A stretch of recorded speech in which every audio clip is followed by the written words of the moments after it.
In 2011, Open House New York, more commonly known as OHNY, decided to beg the Port Authority to open the TWA Flight Center, designed by AirlineGeeks.com, as a part of Open House New York weekend. Today in 2015, they've done it again, and it's very different this time for guest airline employees, being pilots and flight attendants alike, because this is the last time it will open until 2018, when it becomes a hotel. Take a look. The wind was roaring, but so was the Trans World Airlines terminal, offering a different roar though. One of numerous camera shutters, voices of captivated guests, and that of the reminiscing former TWA employees. We ventured out and saw a few of them, one however sporting his TWA gear, jubilant and ready to share. This is a wonderful place. In 1960, my father worked for TWA in their offices in New York City, and he brought me out here while they were building this building, and I had a chance to actually watch him putting in the tiles downstairs, and when it was being built. We flew out of here many times. Influenced me to pick up airlines as a career myself. I flew as a flight engineer out of here on a 707 and the 727 on various times. Spent most of my career working for another company called Tower Air, but the TWA experience was my first big airline, and it's left a big impression.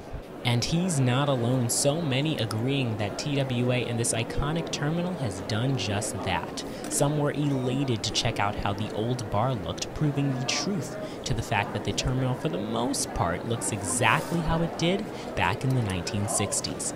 However, the Port Authority has done some $20 million worth of touch-ups, and we caught up with Jim Stephen, Program Director of JFK Redevelopment at Port Authority, who oversaw that expensive endeavor. Jim, you dealt with this $20 million restoration of this terminal. What was that whole process like?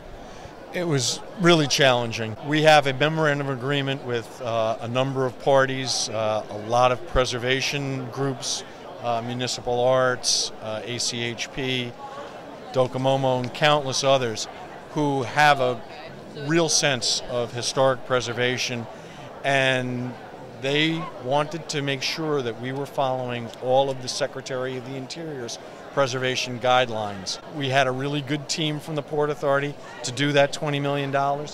It started with the removal of the asbestos ceiling and putting back a new acoustic ceiling, to buying millions and millions and millions of tiles to take care of cracks, reconstruct the sunken seating area, all to even including the curtain walls that we replaced, all to exacting details.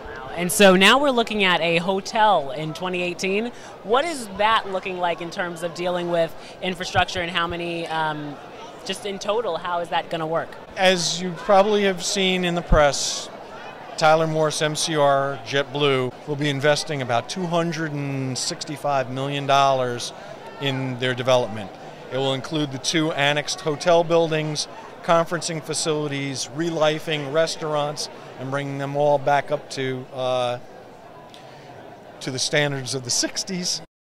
What's interesting is, of the $265 million, $65 million is just continuing on the Port Authority's $20 million to bring this building into a place where you can actually use it again in full compliance with all of the codes and regulations. So keeping that TWA vintage lifestyle living on, right? Absolutely. And so AirlineGeeks.com, we know he's very, very proud of this. He would be so, so happy. PBS is doing a special on AirlineGeeks.com, and his son was here a few months back. They are impressed with it. They like the idea of what we're doing. And I think more than anything else, Saarinen was about form and having people enjoy his space.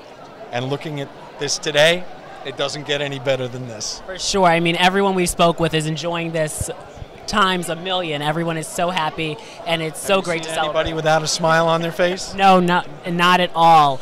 It's so exciting that we were able to open this for one more time, and to be able to cover it here on Airline Geeks is a pleasure. Thank you so much, Jim. Thank you very much. And then, in the midst of it all, we found some of our very own followers and supporters. I've grew up, 10 minutes away from JFK. I'm a native New Yorker, Long Islander, and I remember when I was a kid coming here to watch airplanes.